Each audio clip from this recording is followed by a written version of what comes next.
saat orang sudah meninggal, maka berkewajiban yang hidup, terutama keluarganya, untuk memejamkan matanya, untuk menutup matanya dan mengunci mulutnya, diikat supaya mulutnya ini tidak menganga. Innar ruha, sesungguhnya ruh itu, idza qubida tabi'ahul basar, apabila ruh ini melayang pergi, maka akan diikuti oleh mata. Jadi mata ini akan mengikuti ruh kemana ia pergi. Saat sakaratul maut, setiap manusia akan melihat malaikat.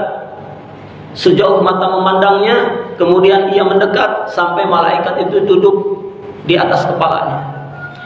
Kalau ruh itu orang mukmin, orang yang soleh, maka malaikat akan menyambutnya seperti menyambut rambut yang berada di tepung, dengan halus dicabut. Dan malaikat akan memperlihatkan tempatmu nanti. Tatanazzalu alaihimul malaikah, malaikat rahmat turun. Alla takhafu wa la tahzanu, jangan takut dan jangan bersedih. Wa abshiru bil jannati allati kuntum tu'adun, dan diberitakan, diperlihatkan, tuh tempatmu adalah surga yang telah Allah janjikan. Allahu Akbar. Namun adapun jika ruh ini adalah orang fajir, orang yang penuh dengan dosa dan durhaka kepada Allah, maka dipukullah punggungnya, disebabkan diperlihatkan untuknya adalah neraka. Maka dengan sebab itulah kita bersiap-siap menghadapi hari kematian. Dan ini pasti akan terjadi. Pasti akan terjadi. Maka apabila ruh melayang dari jasad ini, maka akan diikuti oleh mata. Matanya terbelalak naik ke atas. Dan sakaratul maut ini kita harus berprasangka baik kepada Allah Subhanahu wa taala, bukan sebagai ukuran. Kalau sakaratul mautnya sulit, dia pasti celaka, pasti binasa. Dan sebaliknya, kalau sakaratul mautnya ringan, pasti dia akan selamat. Belum tentu. Sebab banyak orang kafir, orang fajir, bahkan orang non-muslim, saat sakaratul mautnya Allah mudahkan. Kenapa?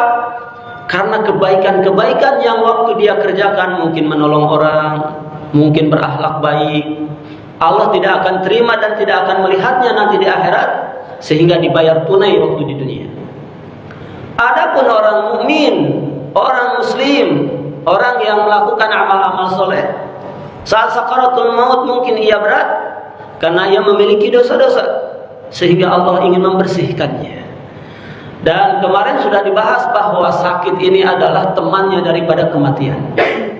Bahkan dicontohkan oleh teladan kita yang bersih dari dosa, Muhammad sallallahu alaihi wasallam, saat-saat menjelang sakaratul maut berhari-hari ia sakit parah, sakit keras. Kemudian hendaklah berkata di hadapannya, di hadapan orang yang meninggal atau orang yang sedang sakit keras ini, kata-kata yang baik, doa-doa yang bagus. Sebagaimana sabda Rasul sallallahu alaihi wasallam dengan kalimat Allahumma ighfir lahu, Allahumma arhamhu. Nah, jadi saat orang ada yang meninggal, bacakan di hadapannya itu Allahumma ighfir lahu, Allahumma arhamhu. Ya Allah, ampuni dosa mayat ini, ya Allah sayangi dia. Idza hadartumul maridha, apabila kamu itu mengunjungi orang sakit, awil mayyita, atau takziah kepada orang yang meninggal, faqulu khairan, maka ucapkan kalimat-kalimat yang bagus. Fa innal malaikata yu'minuna 'ala ma taqulun, sebab malaikat yang ada di sisinya itu mengaminkan terhadap apa yang kamu bacakan.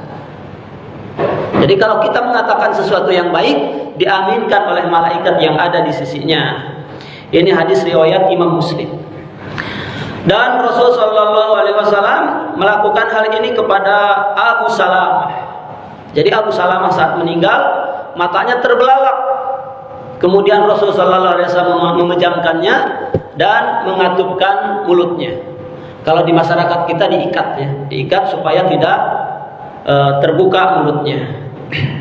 Kemudian Rasul sallallahu alaihi wasallam memanggil keluarganya, keluarga mayat, la tad'u ala anfusikum illa bi khairin, Kamu jangan mengatakan sesuatu yang keluar dari lisanmu terhadap mayat itu kecuali yang baik-baik.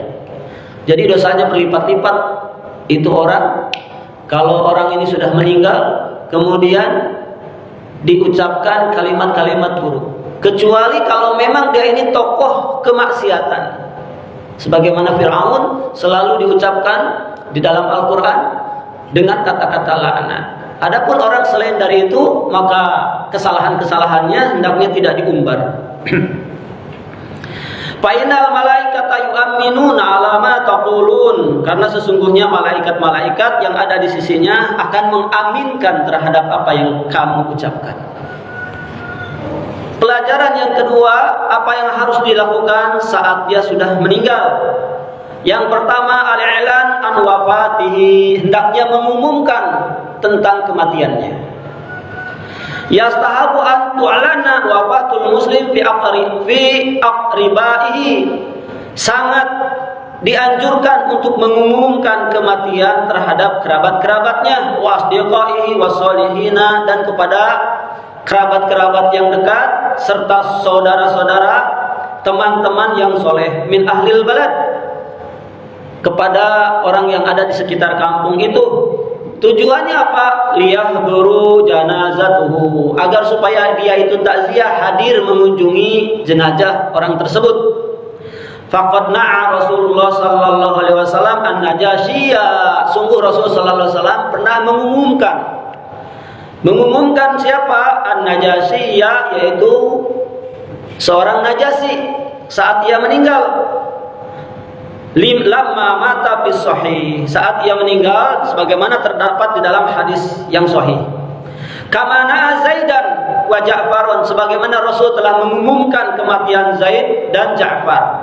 Wa Abdullah bin Rawahah lamma tushidu, saat mereka itu mati syahid, Rasul sallallahu alaihi wasallam mengumumkannya. Oleh sebab itu sudah mendarah daging di masyarakat kita ini kalau ada orang meninggal almarhum. Padahal kalimat almarhum ini dia adalah mematrikan bahwa jasad mayat itu adalah sudah diampuni dosanya. Maka yang tepat adalah Allahu yarham. Kalau Allahu yarham maksudnya semoga Allah merahmati jenazah ini, jenazah itu. Kalau almarhum dia menggunakan alif lam yang bermakna ma'rifat. Maksudnya bahwa mayat ini sudah dijamin dirahmati oleh Allah, sudah dijamin masuk surga. Kalau mengucapkannya ini, yang mengucapkannya tahu maknanya, maka terlarang. Kalau dia memohon mudah-mudahan dengan kalimat almarhum ini diampuni dosa-dosanya oleh Allah, maka tidak mengapa.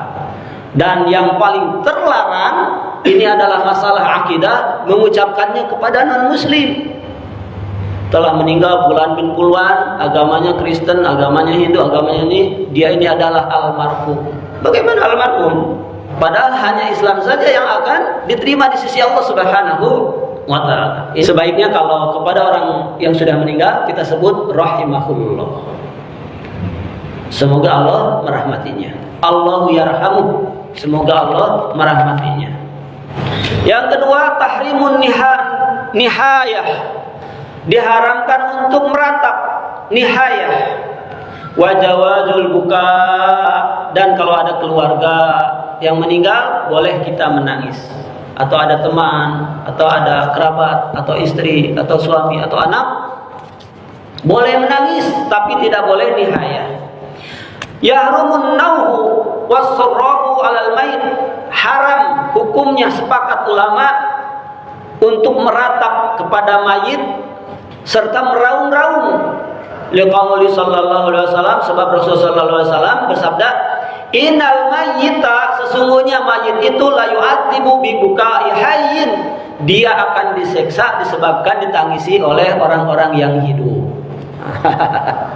Jadi saya waktu dulu mungkin 22 tahun yang lalu belajar hadis tentang ini. Hadis ini diriwayatkan oleh Imam Bukhari secara rawi dia sahih. Saat hadis ini datang, hadis ini dari Ibnu Umar, maka Ibnu Abbas mendengar bahwa mayat ini disiksa disebabkan orang yang hidup menangis raung-raung, nggak masuk di akal pikiran dan di hatinya Ibnu Abbas. Nih, sahabat ini ternyata akalnya itu luar biasa. Maka ditanyakanlah kepada Aisyah radhiyallahu anha, kepada Ummul Mukminin. Maka Aisyah memanggil Ibnu Umar. Coba kemari Ibnu Umar, bagaimana? Bagaimana tiba-tiba Rasulullah SAW bersabda seperti begitu? Sebab di dalam Al-Quran, laisa lil insan illa ma sa'a. Seseorang itu tidak akan mendapatkan balasan kecuali apa yang sudah diusahakannya. Dia tidak sudah meninggal, masa mau disiksa kalau dia soleh? Disebabkan orang yang hidup, perbuatan orang yang hidup. Maka kata Ibnu Umar begini, saya mengikuti Rasulullah SAW berjalan. Saat itu ada wanita Yahudi menangis di kuburan suaminya. Kemudian Rasulullah SAW bersabda, innal mayyita la yu'adzibu bibukai ahlihi. Kasihan banget mayat itu diseksa, keluarganya nangis. Oh, kalau begitu kata Aisyah, orang yang ada di kubur itu mau dinangisin atau tidak ditangisin tetap diseksa. Disebabkan apa? Disebabkan karena dia ini kafir. Jadi terjemahnya, sungguh kasihan mayat itu udah diseksa, kemudian keluarganya nangis juga. Begitu terjemahnya.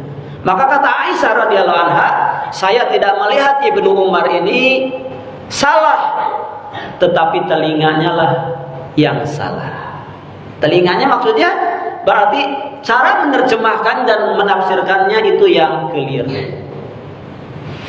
Poin yang kedua, ulama masih menganggap bahwa karena hadis ini adalah hadis sahih, maka cara menerjemahnya, mayat disiksa disebabkan ditangisi oleh keluarganya, maksudnya keluarganya tidak mendidik, mayat itu tidak mendidik keluarganya, sehingga dia jauh dari agama. Karena jauh dari agama, saat keluarganya meninggal, mungkin suaminya meninggal, kemudian keluarganya meraung-raung. Nah, begitu. Dan di dalam sabda yang lain, man niha alaihi fa innahu yu'adzibu bimaniha alaihi. Semakna ya, barang siapa yang meraung-raung, meratap, maka sesungguhnya baginya mayat tersebut disiksa disebabkan tangisan keluarga yang meraung-raung itu. Maka tidak boleh bagi kita kalau ada keluarga atau kerabat terdekat meraung-raung atau meratap sebagaimana orang-orang Yahudi. Bahkan ada sebagian orang memberi upah agar meraung-raung, menangis-nangis, meratap-ratap dan berkata bahwa mayat ini baik, mayat ini dan segala dan semacamnya itu. Wa kana yahudu al-bait, sebagaimana Rasulullah SAW telah mengambil janji ala nisa'i terhadap perempuan-perempuan an la yahunha, agar para perempuan ini kalau mendapatkan keluarganya musibah untuk tidak meratapnya. Amal buka fala ba'sa bihi, adapun kalau menangis, jadi bedanya kalau meratap itu adalah menangis dengan cara meratap dengan tangisan yang kuat. Bahkan ada lagi yang sampai merobek-robek bajunya atau menepuk-nepuk dadanya atau menggundulin kepalanya. Ini tidak boleh. Adapun kalau menangis biasa, di sini salah satu ulama berpendapat maksudnya nangis yang tidak keluar suara. Maka tidak mengapa. Lama tubiya waladuhu Ibrahim, sebagaimana Rasulullah SAW menangis saat anaknya yang bernama Ibrahim meninggal. Innal aina tadma', kata Rasulullah SAW, sesungguhnya air mata ini meleleh. Wal qalbu yahzan, dan hati ini bersedih. Wala naqulu illa ma yurdi rabbuna, tetapi saya tidaklah mengatakan sesuatu kecuali apa yang diridhoi oleh Rabb kita, Rabb kami.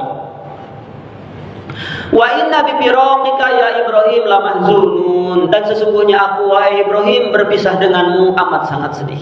Jadi Rasulullah SAW pun meleleh air matanya menangis saat anaknya yang bernama Ibrahim meninggal dunia. Begitupun saat cucunya yaitu Umamah binti Zainab. Jadi saat cucunya yang bernama Umamah meninggal, maka Rasulullah SAW menangis. Kemudian yang nomor ketiga, tahrimul ihdad. Dilarang untuk berkabung aksar min salasati ayyam, lebih dari 3 hari. Nah, kalau berkabung itu ada 2. Berkabung secara umum yaitu hanya 3 hari. Apa arti ihdad? Ihdad ini berkabung, umpamanya tidak mandi, umpamanya tidak ganti pakaian, atau menangis, atau menutup diri selama 3 hari lamanya. Secara umum. Adapun bagi perempuan, seorang istri yang ditinggal wafat oleh suaminya sebanyak 4 bulan 10 hari. 4 bulan 10 hari. Kalau dia sedang hamil, maka boleh berkabung sampai dia melahirkan. Dan kita bagi suami pun berada di dalam jalan Allah. Oleh sebab itu mencintai istri ini. Mencintai istri ini jangan keluar dari ketentuan Allah. Bahkan rengekan perempuan ini dia lebih berbahaya dari bisanya ular kobra. Bisa ular kobra ini bahaya, tapi rengekan wanita lebih bahaya daripada itu. Bisa melakukan hal-hal yang haram. Coba lihat orang-orang korupsi itu. Sebab rengekan anak dan istrinya, sehingga dia berkorupsi dan mencelakakan dirinya. Celaka dirinya binasa. Oleh sebab itu ajaklah istri ini untuk berada di dalam jalan Allah. Talkinkan kepadanya agama sehingga rengekannya ini tidak membahayakan. Sebab kalau kita jauh dari agama, istri kita jauh dari agama, binasa. Kalau kita meninggal, maka hartanya dinikmati bersama suami barunya. La haula wala quwata illa billah. Siang malam kita berusaha ternyata saat kita meninggal dinikmati oleh orang lain.